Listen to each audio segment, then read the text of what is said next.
Yesus selalu menopang hidupku.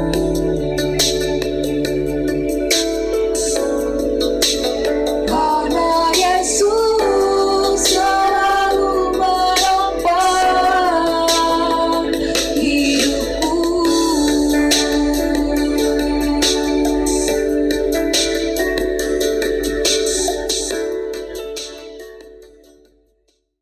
Keluarga besar Bakor Umkes RSPP, selamat siang.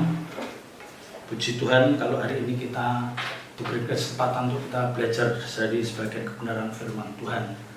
Ya, mari kita awali dengan doa. Bapa di surga, kami bersyukur atas penyertaan-Mu sepanjang hari, dan pada siang hari ini kami boleh Tuhan belajar bagian kebenaran firman-Mu. Urapi hamba-Mu, singkapkan kebenaran-kebenaran-Mu, taruh perkataan-Mu dalam mulut bibir hamba-Mu, biar apa yang hamba-Mu sampaikan itulah kebenaran yang dari Engkau. Terpuji nama-Mu kekal selama-lamanya. Dalam nama berkat Tuhan Yesus Kristus kami berdoa dan mengucap syukur. Haleluya, amin. Bapak Ibu saudara yang dikasihi Tuhan, sebagai orang percaya tentu kita tidak asing dengan keadaan atau suatu perselisihan, ya. Dan memang ini sering terjadi, bukan hanya terjadi di antara kita orang percaya atau sesama pelayan Tuhan, bahkan seringkali perselisihan itu menjamah atau menjangkau di antara hamba-hamba Tuhan yang notabene mereka adalah orang-orang yang dipakai Tuhan. Tetapi toh demikian, seringkali kita menyaksikan perselisihan yang terjadi di antara mereka itu ya seringkali begitu serius atau cukup runcing sehingga seringkali meninggalkan luka batin atau sakit hati. Nah, ini yang harus kita hindari. Ya, Bapak Ibu Saudara dan saya sebagai orang percaya, mari kita belajar bagaimana kita untuk menghindari tidak terjadi perselisihan di antara kita. Kalau toh memang harus terjadi perselisihan, maka kita akan belajar dari kebenaran firman Tuhan pada siang hari ini yang akan kami sampaikan. Ya, kita tahu di dalam Kisah Rasul, pasal 15, ya. Kalau Bapak Ibu Saudara baca di dalam Kisah Para Rasul pasal 15 mulai ayat 35 sampai dengan 41, ya, perikopnya dikatakan perselisihan antara Paulus dan Barnabas. Ya, saya bacakan. Paulus dan Barnabas tinggal beberapa lama di Antiokhia. Mereka bersama-sama dengan banyak orang lain mengajar dan memberitakan firman Tuhan. Tetapi beberapa waktu kemudian berkatalah Paulus kepada Barnabas, "Baiklah, kita kembali kepada saudara-saudara kita di setiap kota, di mana kita telah memberitakan firman Tuhan untuk melihat bagaimana keadaan mereka." Barnabas ingin membawa juga Yohanes yang disebut Markus, ya. Jadi Barnabas itu ingin mengajak Yohanes Markus. Tetapi Paulus dengan tegas berkata bahwa tidak baik membawa serta orang yang telah meninggalkan mereka di Pamfilia dan tidak mau turut bekerja bersama-sama dengan mereka. Hal itu menimbulkan perselisihan yang tajam. Ya. Jadi Barnabas dan Paulus ini dua hamba Tuhan yang sama-sama dipakai Tuhan, tetapi ternyata mereka juga bisa berselisih, dan Alkitab katakan perselisihan itu tajam, ya. Sehingga mereka berpisah. Akhirnya mereka berpisah. Ya. Jadi dari awal tadi Paulus mau mengajak Barnabas, tetapi karena Barnabas ingin mengajak Yohanes Markus, Paulus mengatakan Yohanes Markus itu tidak baik. Dia pelayan Tuhan yang tidak bertanggung jawab. Tetapi Barnabas tetap pada keyakinannya bahwa mari kita ajak Yohanes Markus. Ya, tetapi akhirnya mereka berpisah, dan Barnabas membawa Markus juga sertanya berlayar ke Siprus. Tetapi Paulus memilih Silas. Jadi Barnabas mengajak Yohanes Markus, Paulus mengajak Silas. Dan sesudah diserahkan oleh saudara-saudara itu kepada kasih karunia Tuhan, berangkatlah ia mengelilingi Syria dan Kilikia sambil meneguhkan jemaat-jemaat di situ. Ya. Jadi adalah suatu kenyataan bahwa kita seringkali menyaksikan pertentangan perselisihan di antara orang percaya, bahkan hamba Tuhan yang notabene mereka mengaku sama-sama dipakai Tuhan. Ya. Belajar dari peristiwa ini, jadi kita tidak aneh kalau kita melihat hamba-hamba Tuhan yang di antara mereka, ya, terlebih mereka hamba-hamba Tuhan dengan memiliki nama besar itu seringkali berselisih di medsos, ya, sekalipun tidak secara terbuka. Tetapi mari kita belajar dari perselisihan antara Paulus dan Barnabas ini. Ya, ini kedua hamba Tuhan ini merasa bahwa masing-masing mereka merasa benar.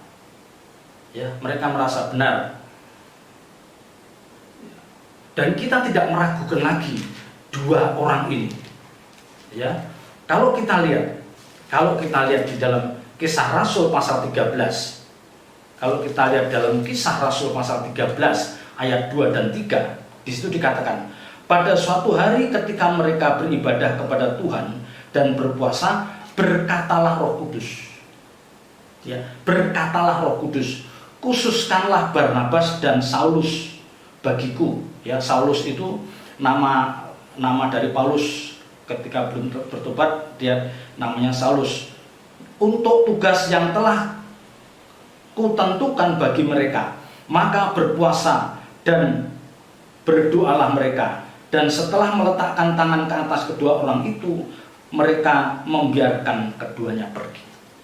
Jadi dua hamba Tuhan ini, Paulus dan Barnabas ini, bukan hamba Tuhan yang ditetapkan oleh sinode, oleh manusia, tapi dia ditetapkan oleh Allah langsung, oleh Tuhan langsung. Tapi toh demikian, mereka bisa berselisih. Ya, yuk perhatikan, mereka sama-sama dua hamba Tuhan yang mereka adalah pilihan Tuhan. Dua sosok orang ini adalah pilihan Tuhan, dan Roh Kudus berbicara dalam jemaat di Antioquia, khususkanlah Barnabas dan Paulus. Ya, mereka akan menjadi pelayan Tuhan, dan jemaat mendoakan kedua orang ini. Setelah tumpang tangan, ya, mereka bukan hanya berdoa, tapi berpuasa juga.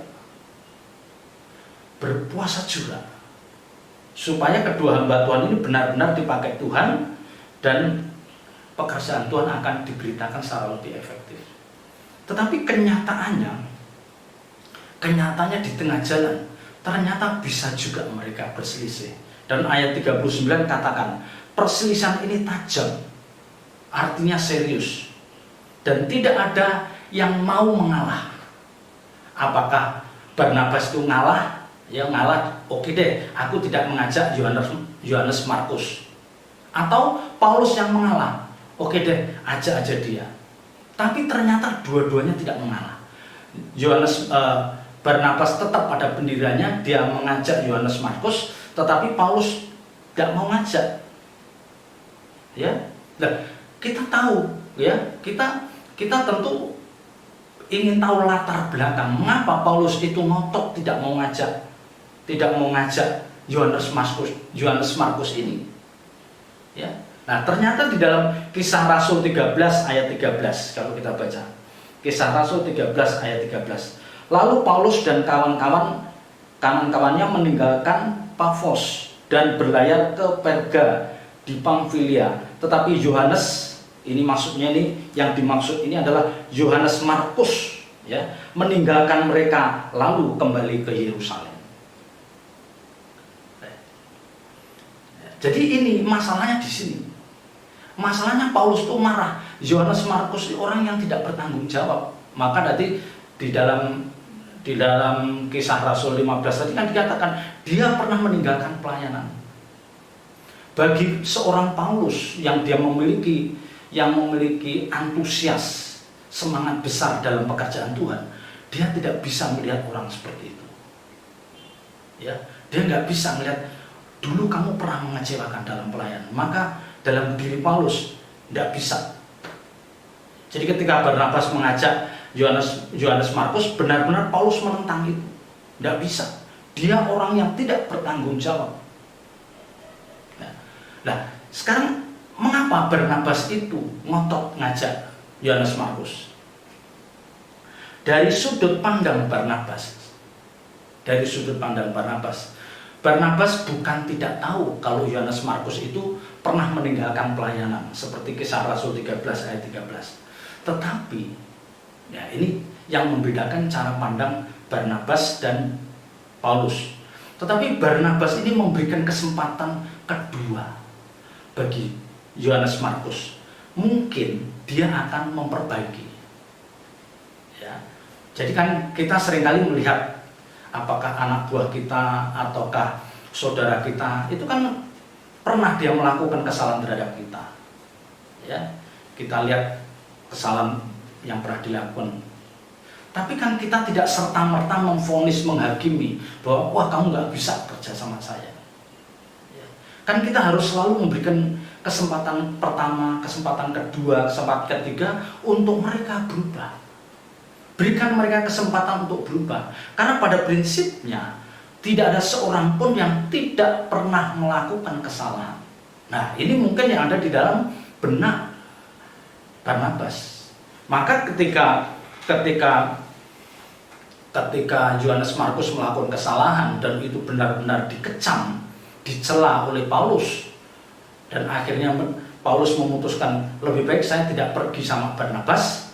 Kalau Barnabas tetap ngajak Yohanes Markus, saya berangkat, saya mengajak Silas. Dan akhirnya Alkitab katakan Barnabas pergi sama Yohanes Markus dan Paulus mengajak Silas. Ya. Jadi dua-duanya itu punya alasan yang kuat. Yang satu punya alasan kuat kenapa dia menolak Yohanes Markus, karena dia punya masa lalu yang kurang bagus. Yohanes Markus karena dia meninggalkan pelayanan yang mestinya diikut melayani, dia malah di dalam Kisah Rasul 13 ayat 13 ya dikatakan, lalu Paulus dan kawan-kawannya meninggalkan Pafos dan berada ke Perga dan Pamfilia, tetapi Yohanes Markus meninggalkan mereka lalu kembali ke Yerusalem. Dia balik ke Yerusalem. Padahal tentu Paulus mengharapkan dia bisa ikut. Nah, disinilah perselisihan tajam itu terjadi. Nah, sekali lagi Barnabas berprinsip bahwa hendaklah setiap orang itu diberikan kesempatan untuk memperbaiki kesalahannya. Ya, singkat kata mereka akhirnya memang benar-benar berselisih dan mereka berpisah. Ya, Bapak Ibu Saudara dan saya seringkali kita menghadapi hal semacam itu. Kita berselisih, apakah dengan teman kerja, dengan saudara kandung, dengan ipar, bahkan dengan pasangan hidup. Ya. Jadi perselisihan itu bukan hal yang tabu.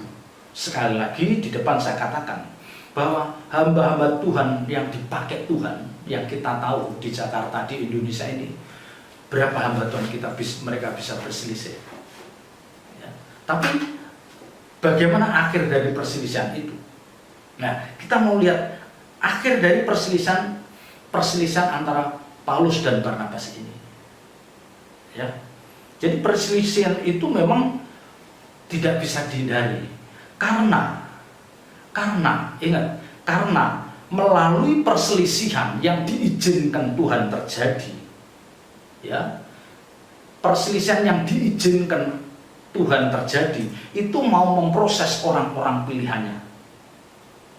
Ya, dia akan mau memproses orang-orang pilihannya. Dan makanya Bapak Ibu Saudara dan saya harus cerdik merespon dalam setiap perselisihan itu. Tidak mungkin kita hidup ya dengan banyak orang, baik di kantor, di rumah, di lingkungan, di tempat pelayanan. Tidak mungkin kita nggak berselisih. Tapi mari kita belajar dari perselisihan yang terjadi antara Yohanes Markus dan Barnabas dan Paulus ini. Ya. Memang Tuhan itu seringkali mengizinkan, ya, Tuhan itu mengizinkan menghadirkan orang-orang yang mungkin kita anggap brengsek, orang-orang yang nyebelin itu di tengah-tengah kehidupan kita. Ingat, seringkali Tuhan menghadirkan orang-orang yang tidak menyenangkan hati kita, itu ada di sekitar kita. Seringkali begitu. Apakah itu anak kita, menantu kita, pembantu rumah tangga, ya, itu dihadirkan Tuhan dalam kehidupan kita, itu untuk memproses. Karena Amsal 27 ayat 17 dikatakan, besi menajamkan besi, orang menajamkan sesamanya. Ya, besi menajamkan besi, orang menajamkan sesamanya. Artinya, ya, untuk orang itu bertumbuh rohaninya, dia harus diuji. Dia harus teruji dengan apa? Dia diizinkan untuk bersentuhan, untuk bergaul dengan orang-orang yang membuat dia tidak nyaman. Nah, itu memang diizinkan Tuhan. Ya, jadi jangan kita mendoakan kalau kita punya teman kerja yang pokoknya bikin kita jengkel, marah, bawaannya kita marah. Jangan kita berdoa, Tuhan angkat mereka dari sisi saya. Tuhan pindahkan dia dari bagian ini. Itu tidak boleh. Itu bukan cara Tuhan mendidik kita. Ya, jadi pelajaran yang berharga bagi Bapak Ibu Saudara dan saya, orang-orang yang dihadirkan Tuhan ada di sekitar kita, itu mau membentuk karakter kita. Mungkin kita dilatih supaya kita lebih sabar. Ya, bisa kita diajar bagaimana kita bisa lebih murah hati. Kita diajar Tuhan bagaimana kita lebih disiplin tentang waktu. Ya, kita diajar untuk lebih tertib dalam soal pekerjaan. Ya, dan itu memang diizinkan. Dan dalam satu perselisihan, ingat, ya, dalam satu perselisihan itu pasti akan meninggalkan luka batin atau sakit hati pada satu di antara mereka atau dua-duanya, meninggalkan luka batin. Pasti. Ya, yang kedua, dalam satu perselisihan, apalagi kalau di antara mereka sama-sama pelayan Tuhan, bahkan mereka adalah hamba Tuhan, kalau mereka berselisih dengan tajam, yang terjadi apa? Pekerjaan Tuhan akan dirugikan. Ingat, ya, jadi hampir selalu, ya, dalam perselisihan itu hampir selalu merugikan pekerjaan Tuhan. Pekerjaan Tuhan dirugikan.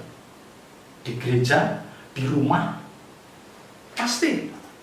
Nah, yang ketiga, dan ini yang paling membahayakan, di dalam setiap perselisihan itu pasti kita memberi panggung, secara nggak langsung kita memberi panggung pada iblis.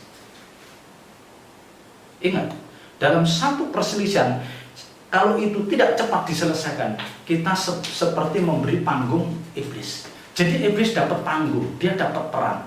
Apakah dia iblis ini membela Barnabas atau membela Paulus? Tapi nanti kita lihat akhir dari perselisihan ini. Ya. Ya.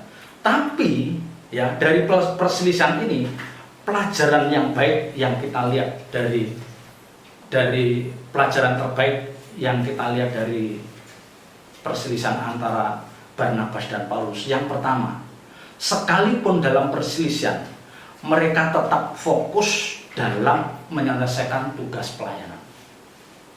Sekalipun dia berselisih, tapi mereka fokus dalam tugas pelayanan. Jadi di sini Tuhan tidak dirugikan. Di sini pekerjaan Tuhan dirugikan. Karena Alkitab mencatat, Paulus tetap dipakai Tuhan, Barnabas juga tetap dipakai Tuhan.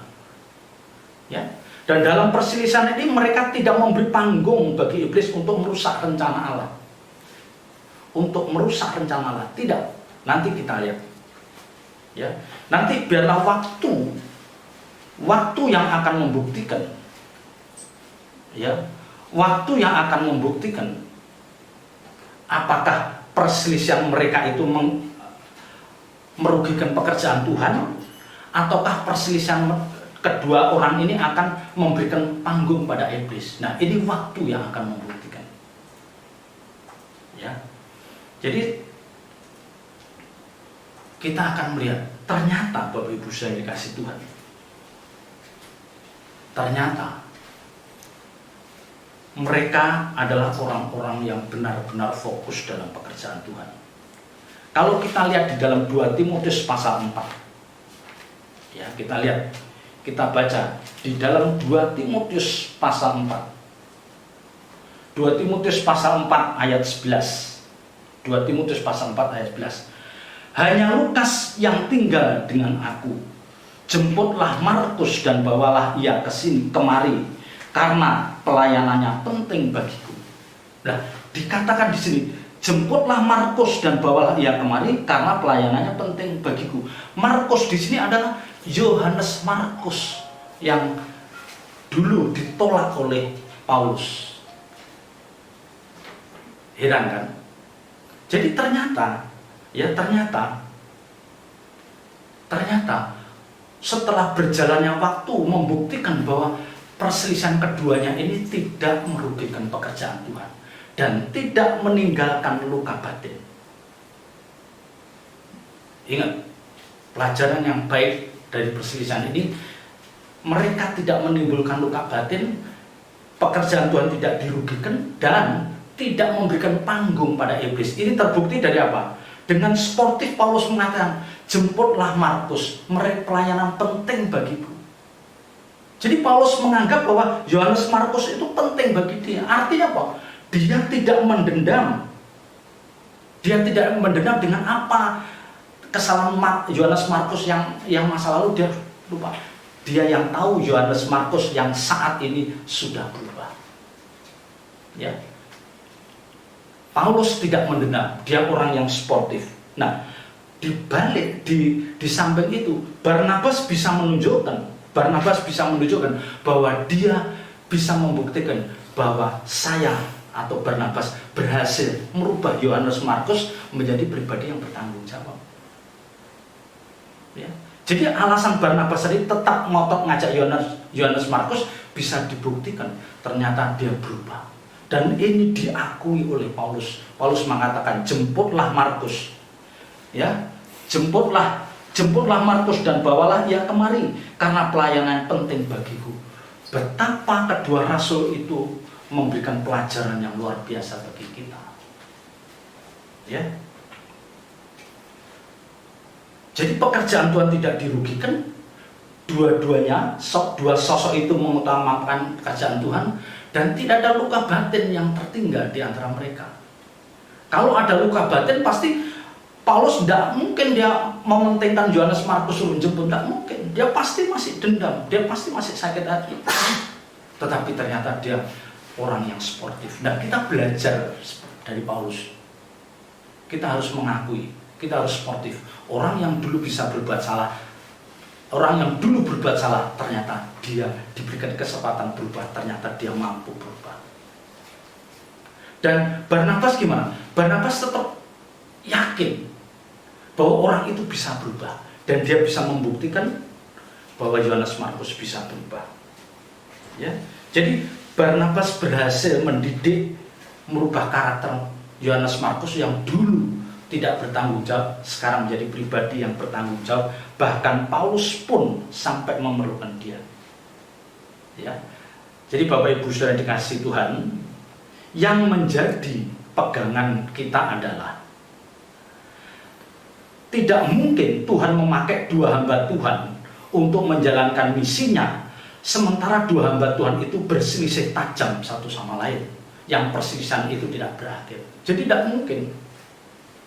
Ya, tidak mungkin Tuhan itu memakai dua hamba Tuhan untuk menjalankan misi Tuhan, tapi dua hamba Tuhan itu berselisih tajam satu sama lain yang tidak ada ujungnya. Tidak mungkin. Pasti ada ujungnya, dan ujungnya ternyata apa? Memberkati kita. Dua hamba Tuhan itu benar-benar luar biasa. Dia dipakai Tuhan. Pekerjaan Tuhan tetap jalan. Yohanes Markus menjadi pribadi yang berubah. Paulus juga orang yang sportif. Barnabas juga menunjukkan suatu pelayanan yang luar biasa. Merubah karakter orang itu tidak mudah. Tidak mudah. Dan itu ditunjukkan oleh Barnabas. Ya, jadi Bapak Ibu Saudara, kalau kita berselisih, mari kita belajar dari perselisihan dua hamba Tuhan ini. Maka khotbah saya pada siang hari ini saya berikan judul perselisihan ilahi, ya, perselisihan ilahi yang memberkati kita. Jangan pekerjaan Tuhan dirugikan, jangan memberikan panggung pada iblis, ya, dan jangan ada luka hati di antara kita. Tuhan Yesus memberkati. Mari kita tutup dalam doa. Bapa di surga, kami mengucap syukur atas kebenaran firman-Mu. Meteraikan firman-Mu dalam setiap hati kami dan ajar kami melakukan dengan sungguh-sungguh. Jadikan kami menjadi anak-anak-Mu yang terus semakin mengasihi Engkau. Kami mengutamakan pekerjaan Tuhan dan kami bisa Tuhan mengesampingkan kepentingan pribadi, perasaan harga diri harus kami kalahkan demi pekerjaan Tuhan supaya lebih berhasil lagi. Terima kasih Tuhan, terima kasih. Bapak Ibu saudara yang dikasih Tuhan, angkat kedua belah tangan saudara, terimalah berkat yang dari Allah Bapa.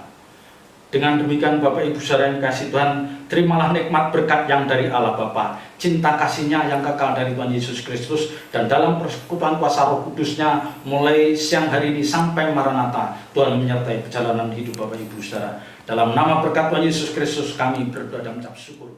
Haleluya.